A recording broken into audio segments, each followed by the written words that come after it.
This is not a dictionary or an encyclopedia. These are all the photos I took last year. 2 very thick volumes, some 300 pages, almost 14,000 photographs.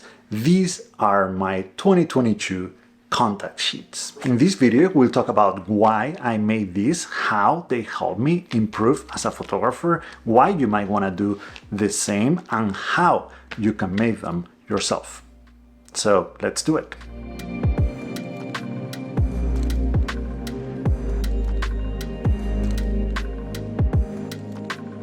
"2022 was an awesome year for my photography. I had the privilege to photograph beautiful locations and I took thousands and thousands of pictures. Many of them are already gone though, and many more will have to go very soon. Because they are taking space not only in my hard drive but also mentally every time I have to scroll through all my catalog to find the good photographs among the bad ones. At the same time, I feel like I'm losing something when I delete a photo. It's like I'm getting rid of an important part of the journey. I take a lot of photos, but I believe that every single photo is important. Every time we click the shutter, we become slightly better photographers. The photographs we take also tell a story, our story. And sometimes the way we got there, the path we took, is more beautiful than the destination itself. I didn't want to lose that. I wanted to keep it somehow. And at the same time, I didn't want the clutter that came from having to manage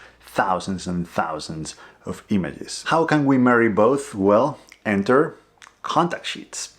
The basic idea behind a contact sheet is to print a bunch of photographs in the same order we took them on a single piece of paper.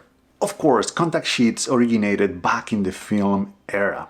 They were made by placing the negatives directly on the paper. That's where the name comes from, contact, because the negatives and the paper were in contact. And the result was a positive version of a roll of film. Back then, they were really useful because they were the best way to look at all the photographs in a roll of film and decide which ones were worth printing and which ones weren't. That's not something we really need today though. With digital photography, we can review our photographs almost anywhere, not only just on the computer, but we can also use phones or even the screen on the camera. But there is a reason why contact sheets are still very useful in today's digital world. And that is because they show the thought process, the sequence of shots that led to the final image. You see, I'm a big advocate of shooting a lot and shoot often because I think that's the best way to learn. We master our camera gear when we shoot a lot. We learn about composition, about different lighting conditions, but there are many other lessons to be learned from shooting a lot. But in order to do that, we have to take a step back to zoom out. And that's, of course, contact sheets, because looking at our work as a whole instead of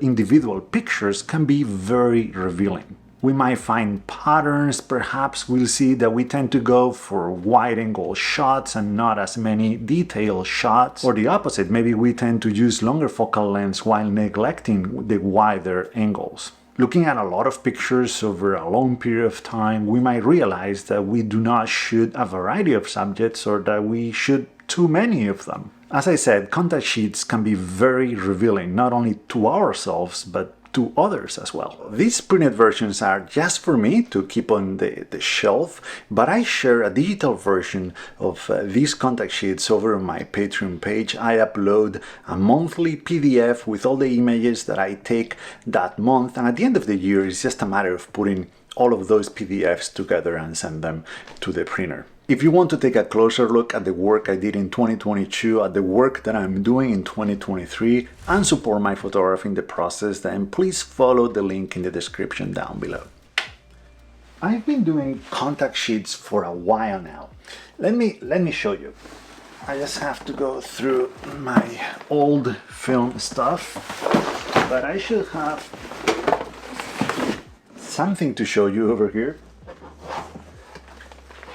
Oh, I found one. I have a bunch of them, but this one will do. let's see what we can find here. By the way, these are the copies I have left of one, some 20 or so, and now I'm shipping them to some countries, some selected countries. Please check it out. The link is going to be in the description down below as well, just in case you want your own copy. I haven't opened these folders in a long time, but they are all the rolls of film I shot years and years ago.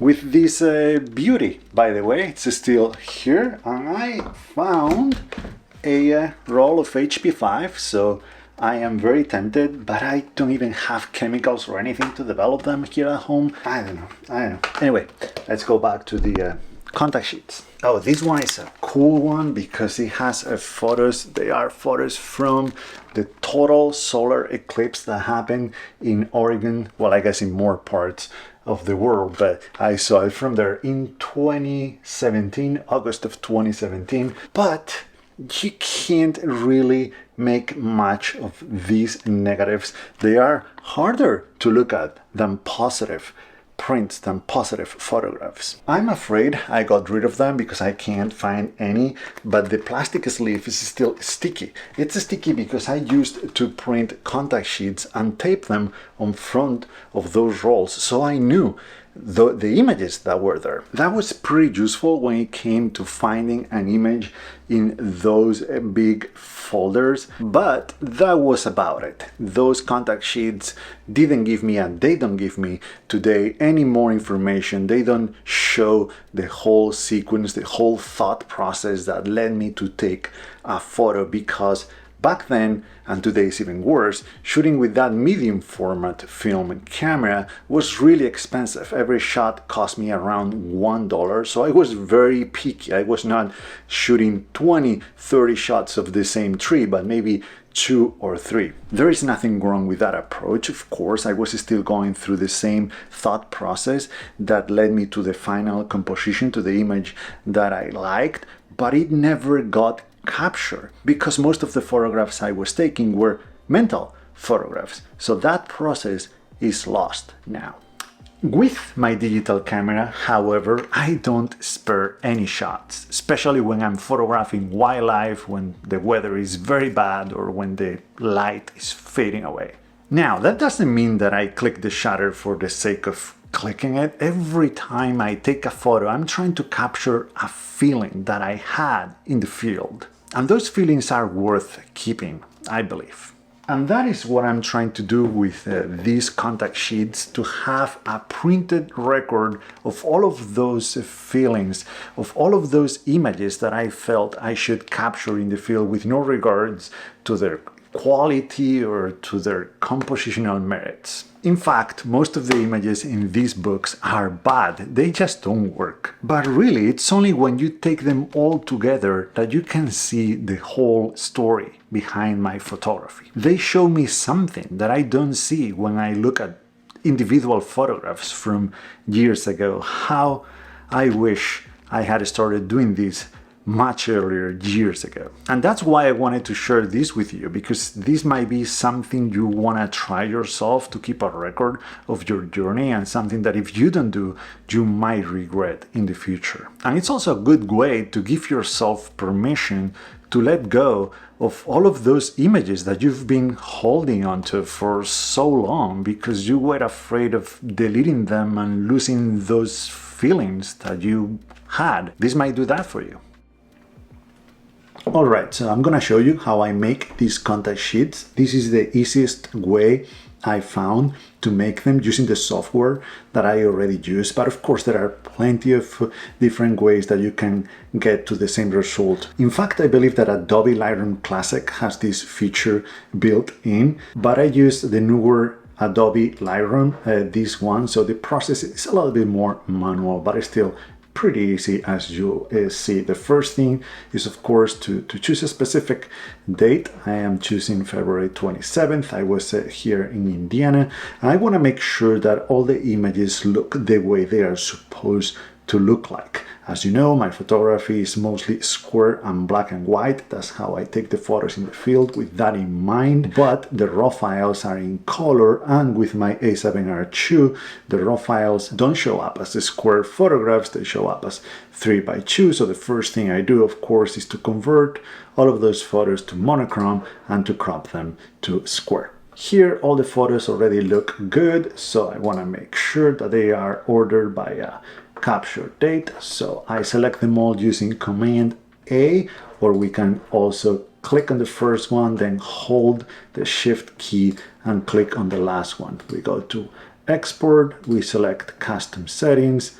Here we select Full Size and we select Custom Name. Now, this is very important if you shoot with different cameras like I do. I use my full frame cameras, but also more compact cameras, and all of them have different file names for the photos. So by renaming them here, we make sure that they are going to be in the right order in the sequence. So Adobe Photoshop knows how to process them. So the first image that we took on a day is going to be the first one to show up, and the last one that we took is going to be the last one we took that day. Let's export all of those images there, and indeed Adobe Photoshop is the next tool we're going to use to create the actual contact sheets. To do that, we go to File, Automate, and Contact Sheet 2. Here we choose a folder. In this case is where we exported them all. Lightroom is still working on it, but we are gonna go ahead. We're not gonna wait for it. So here we can choose a lot of different settings.